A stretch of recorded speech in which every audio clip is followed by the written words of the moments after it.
भक्तों, आप सभी को माघ मास शुक्ल पक्ष जया एकादशी एवं की ढेरों शुभकामनाएं एवं बधाइयां।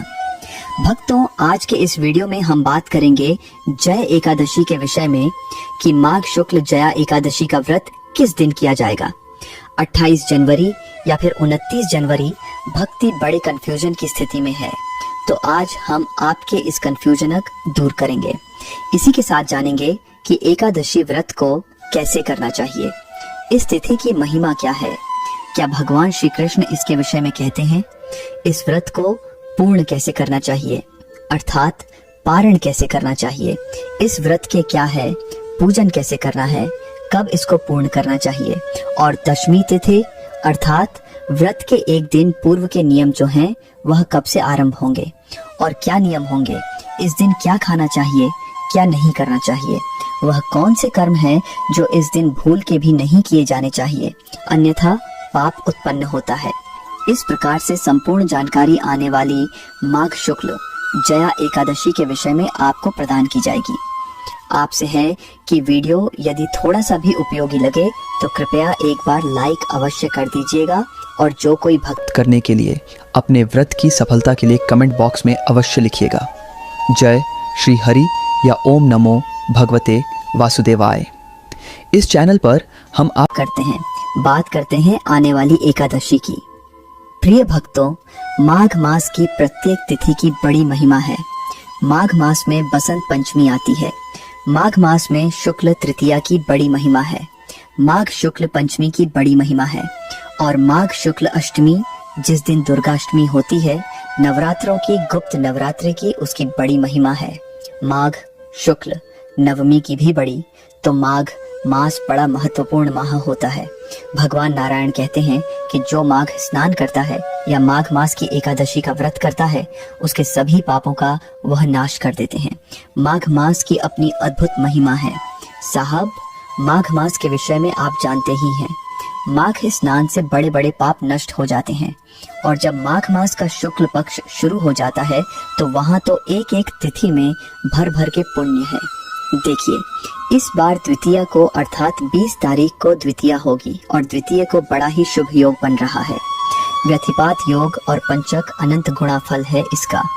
उसके बाद माघ शुक्ल तृतीया के विषय में कहा ही गया है। पद्म पुराण में वर्णन आता है कि माघ शुक्ल तृतीया पर जो प्रातः काल स्नान करता है और भगवान शंकर की आराधना करता है, उनको तिल और जल अर्पित करता है, उसके सभी पापों का नाश होता है।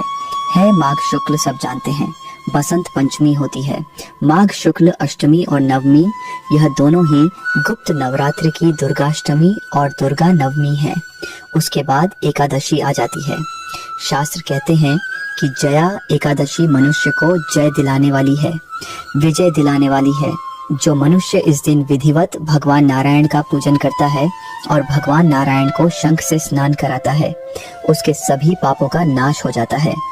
इस एकादशी का पुण्य कई हजार गुना अधिक कहा गया है। माघ मास के शुक्ल पक्ष की जया एकादशी उन सभी मनुष्यों के लिए बहुत अधिक कल्याणकारी है जिनके जीवन में किसी न किसी प्रकार की समस्या परेशानी चल रही है। अगर वह परेशानियों पर विजय प्राप्त करना चाहते हैं तो यह जय एकादशी बहुत ही कल्याणकारी होती है। यह एकादशी मनुष्यों के सभी पापों का नाश करने वाली है। जिस प्रकार से इसने 2 गंधर्वों के पाप को नष्ट कर हुए और देवराज इंद्र के श्राप को नष्ट करते हुए उन्हें पुनः गंधर्व रूप प्रदान किया था, उसी प्रकार से जो मनुष्य इस एकादशी का व्रत करता है उसके सभी पाप नष्ट हो जाते हैं। भगवान कृष्ण कहते हैं कि हे युधिष्ठिर, माघ मास के शुक्ल पक्ष की जया नाम की एकादशी का व्रत करने मात्र से मनुष्य ब्रह्म हत्या आदि बड़े बड़े पापों से छूटकर मोक्ष को प्राप्त होता है तथा इसके भाव से भूत पिशाच आदि योनियों से मुक्त हो जाता है। इस व्रत को विधि पूर्वक करना चाहिए। यदि आप इसके नियमों का पालन करते हुए व्रत करते हैं और पूर्ण करते हैं तो विधि विधान से व्रत करने वाले मनुष्य की सभी इच्छाएं पूरी होती हैं। इस एकादशी पर पितृ तर्पण अवश्य करना चाहिए। पितृ तर्पण यूं तो प्रत्येक एकादशी पर बड़ा महत्वपूर्ण है, लेकिन माघ मास में तिल युक्त जल से तर्पण और वह भी एकादशी पर आपके पितरों अधिक तृप्ति प्रदान करता है। तो इसके विषय में भी आगे बताऊंगा कि कैसे आपको यह तर्पण करना चाहिए। भगवान कृष्ण कहते हैं कि इस एकादशी के पुण्य प्रभाव से माल्यवान तथा गंधर्व कन्या पुष्पवती दोनों का उद्धार हुआ था। जब देवराज इंद्र ने उन्हें श्राप देकर पिशाच योनि में भेज दिया था, तो अनेकों वर्षों तक इन दुखों को भोगते हुए एक बार में उनसे इस जया एकादशी का व्रत हो गया और अनजाने में ही उनसे रात्रि का जागरण भी हो गया। इसके पुण्य प्रभाव से जैसे ही अगले दिन द्वादशी का सूर्य उदय हुआ, इन दोनों का वह जो श्राप देवराज इंद्र के द्वारा दिया गया था नष्ट हो गया और इन्होंने पुनः अपने गंधर्व रूप को प्राप्त किया। इस प्रकार से यह एकादशी मनुष्य के बड़े बड़े पापों का नाश कर देती है। जब अनजान के गए व्रत से यह लाभ है, तो जो संकल्पित होकर व्रत करेगा, पूजन करेगा, उसके पुण्य की महिमा का वर्णन करना तो किसी के लिए संभव ही नहीं। तो प्रश्न आता है कि यह व्रत जब इतना अधिक फलदायी है, तो व्रत करना कैसे चाहिए? व्रत की विधि क्या है और नियम क्या है और किस प्रकार से इसका पालन करना चाहिए? प्रिय दर्शकों, शास्त्र कहते हैं कि इस एकादशी के एक दिन पूर्व आपको अपने व्रत के नियमों को धारण कर लेना चाहिए, जो कि दशमी तिथि के नियम कहे गए हैं। इन नियमों के अनुसार मनुष्य को दशमी तिथि को ही व्रत के एक दिन पूर्व ही मांस मदिरा का सेवन बंद कर देना चाहिए। बहुत से ऐसे लोग होते हैं जो एकादशी का व्रत करते हैं, परंतु अपने जीवन में मांस मदिरा का सेवन भी करते हैं। तो ऐसे लोगों को एक दिन पूर्व ही इसका त्याग करना चाहिए। ऐसा नहीं कि आज खाएं और कल छोड़ें। व्रत के एक दिन पूर्व लहसुन, प्याज आदि का प्रयोग विवर्जित कहा गया है। कहते हैं कि जो मनुष्य एकादशी का व्रत कर रहा है, उसे ब्रह्मचर्य धारण कर लेना चाहिए, क्योंकि एकादशी के दिन बाल धोना मना होता है।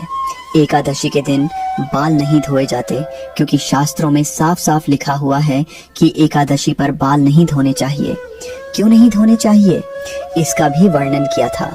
एकादशी और द्वादशी दोनों ही तिथियां महिलाओं के बाल के लिए वर्जित कही गई हैं। इसीलिए दशमी तिथि को बाल धोकर आपने ब्रह्मचर्य धारण कर लेना चाहिए। ब्रह्मचर्य जो है एक अनिवार्य नियम है। एकादशी के व्रत इसका पालन करना ही चाहिए। दशमी तिथि को ब्रह्मचर्य धारण करेंगे और पारण तक आपको ब्रह्मचर्य का पालन करना है। तन की शुद्धि का पालन करना है और मन की शुद्धि का पालन करना है। दशमी तिथि से ही शहद का प्रयोग वर्जित कहा गया है। तो आप यदि एकादशी के व्रत पंचामृत जब बनाएं, तो उसमें शहद का प्रयोग नहीं करेंगे। द्वादशी को भी नहीं करेंगे। एकादशी में चावल आदि नहीं खाए जाते हैं। ये तो सब आप जानते हैं, बताने की बात नहीं। एक दिन पूर्व ही मसूर की दाल का प्रयोग भी वर्जित कहा गया है। लाल मसूर की जो दाल होती है ना, उसे दशमी तिथि को ही त्याग देना चाहिए। इस प्रकार से इन त्याग को करते हुए आपको दशमी तिथि का पालन करना है। दशमी तिथि को एक वक्त का आहार कहा गया है। यदि आपके लिए यह नियम पालन करना संभव है, अवश्य करना चाहिए।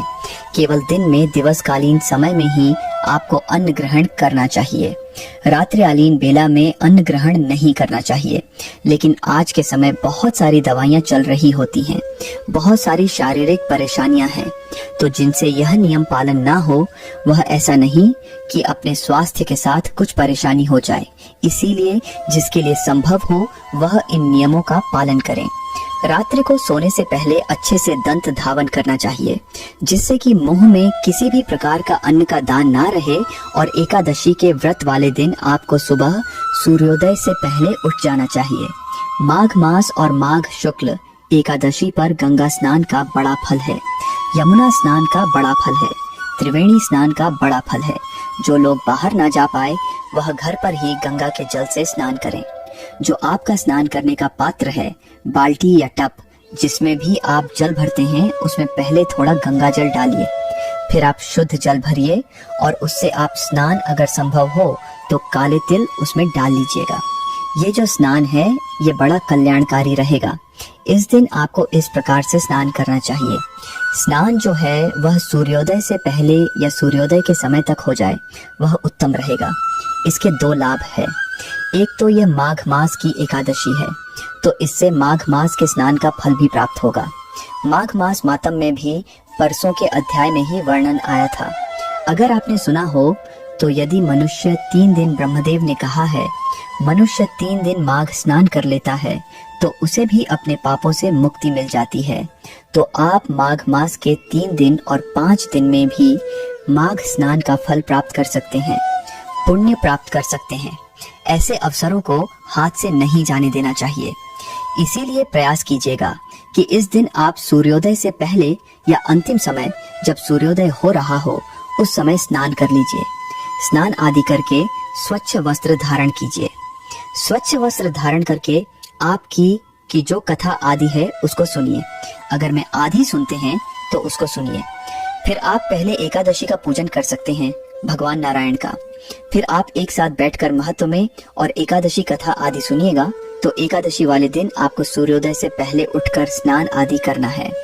स्वच्छ वस्त्र धारण कीजिए और जो उपयुक्त स्थान है आपके यहाँ पर एकादशी के पूजन का, जहाँ आप भगवान की चौकी स्थापित करती है, या वह स्थान जहाँ भगवान की पूजा करती है। अगर आपके मंदिर में ही भगवान पहले से विराजमान हैं, तो वही आप पूजन कर सकते हैं। रक्त से चौकी लगा सकती है।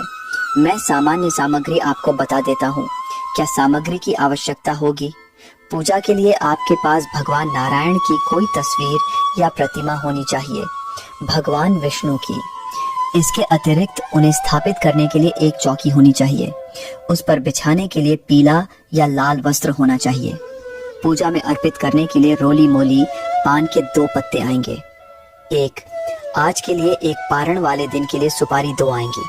लौंग इलायची कम से कम 5 साथ आएंगी।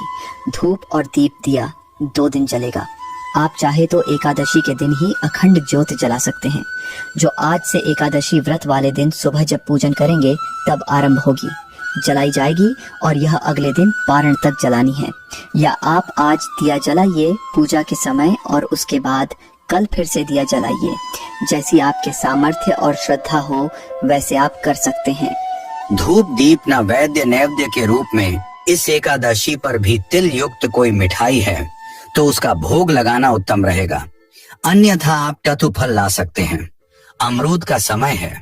अगर आप अमरूद अर्पित करते हैं भगवान को तो कल्याणकारी है। अगर यह ना हो तो आप मिश्री अर्पित कीजिएगा।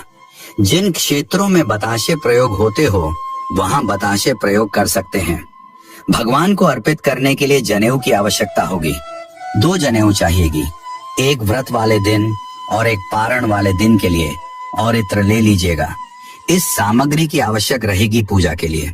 इनमें से जो सामान घर पर है वह ठीक है, जो नहीं है वह आप मार्केट से ले लीजिएगा। एक तांबे का लौटा या पीतल का लौटा आपके पास होना चाहिए।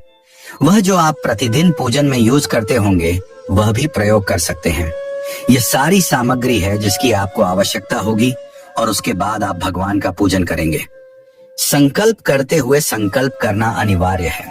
बिना संकल्प के व्रत और पूजन उचित नहीं होता। तो संकल्प अवश्य कीजिएगा, फिर पूजन कीजिएगा। पूजन कीजिएगा, पूजन करके कथा श्रवण कीजिएगा।